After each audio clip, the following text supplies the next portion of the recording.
Lesson 15. Certainty and uncertainty.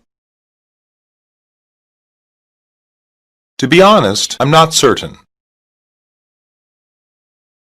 To be honest, I'm not certain. Maybe. Maybe. I couldn't say for sure. I couldn't say for sure. I couldn't say for definite. I couldn't say for definite. I couldn't say absolutely. I couldn't say absolutely. I'm positive that he did it.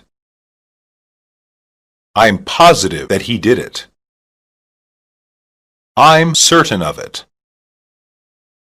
I'm certain of it. I'm not sure that's a good idea. I'm not sure that's a good idea. I can't be certain of what time I left the office. I can't be certain of what time I left the office.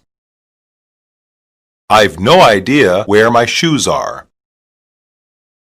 I've no idea where my shoes are. I'm not certain if he's telling the truth. I'm not certain if he's telling the truth. Are you certain this is what you want to do? Are you certain this is what you want to do? I swear this is the truth. I swear this is the truth. I have no doubt about how I feel. I have no doubt about how I feel. Absolutely. Absolutely.